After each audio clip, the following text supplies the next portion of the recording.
സങ്കീർത്തനം 45. എൻ്റെ ഹൃദയം ശുഭവചനത്താൽ കവിയുന്നു, എൻ്റെ കൃതി രാജാവിന് വേണ്ടിയുള്ളത് എന്ന് ഞാൻ പറയുന്നു.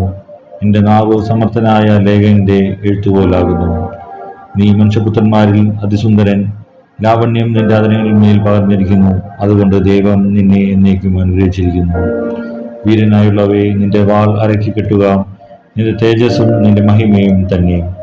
സത്യവും സൗമ്യതയും നീതിയും പാലിക്കേണ്ടതിന് നീ മഹിമയോടെ കൃതാർത്ഥനായ വാഹനമേറി എഴുന്നള്ളുക. നിന്റെ വലം കൈ ഭയങ്കര കാര്യങ്ങളെ നിനക്ക് ഉപദേശിച്ചു തരുമാറാകട്ടെ. നിന്റെ അസ്ത്രങ്ങൾ മൂർച്ചയുള്ളയാകുന്നു, ജാതികൾ നിന്റെ കീഴിൽ വീഴുന്നു. രാജാവിന്റെ ശത്രുക്കളുടെ നെഞ്ചത്ത് അവ തറയ്ക്കുന്നു. ദൈവമേ, നിന്റെ സിംഹാസനം എന്നും എന്നേക്കും ഉള്ളതാകുന്നു. നിന്റെ രാജ്യത്തിന്റെ ചെങ്കോൽ നീതിയുള്ള ചെങ്കോലാകുന്നു. നീ നീതിയെ ഇഷ്ടപ്പെട്ട് ദുഷ്ടതയെ ദ്വേഷിക്കുന്നു. അതുകൊണ്ട് ദൈവം നിന്റെ ദൈവം തന്നെ നിന്റെ കൂട്ടുകാരിൽ പരമായി നിന്നെ ആനന്ദതൈലം കൊണ്ട് അഭിഷേകം ചെയ്തിരിക്കുന്നു.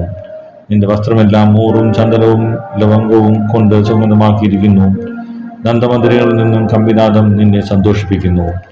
നിന്റെ സ്ത്രീരത്നങ്ങളുടെ കൂട്ടത്തിൽ രാജകുമാരികളുണ്ട്. നിന്റെ വലത്തുഭാഗത്ത് രാജ്ഞി ഓഫീർ തങ്കം അണിഞ്ഞു നിൽക്കുന്നു.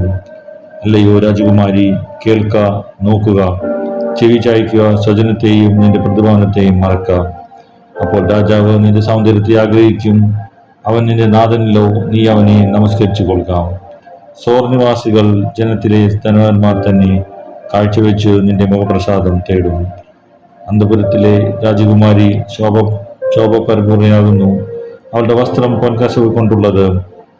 അവളെ ചിത്രത്തൈയിലുള്ള വസ്ത്രം ധരിപ്പിച്ചു രാജസന്നിധിയിൽ കൊണ്ടുവരും. അവരുടെ തോഴിമാരായി കൂടെ നടക്കുന്ന കന്യകമാരെയും നിന്റെ അടുക്കൽ കൊണ്ടുവരും. സന്തോഷത്തോടും ഉല്ലാസത്തോടും കൂടെ അവരെ കൊണ്ടുവരും. അവർ രാജമന്ദിരത്തിൽ പ്രവേശിക്കും. നിന്റെ പുത്രന്മാർ നിന്റെ പിതാക്കന്മാർക്ക് പകരമിരിക്കും. സർവ്വഭൂമിയിലും നീ അവരെ പ്രഭുക്കന്മാരാക്കും. ഞാൻ നിന്റെ നാമത്തെ എല്ലാ തലമുറകൾക്കും ഓർക്കുമാറാകും. അതുകൊണ്ട് ജാതികൾ എന്നും എന്നേക്കും നിനക്ക് സ്തോത്രം ചെയ്യും.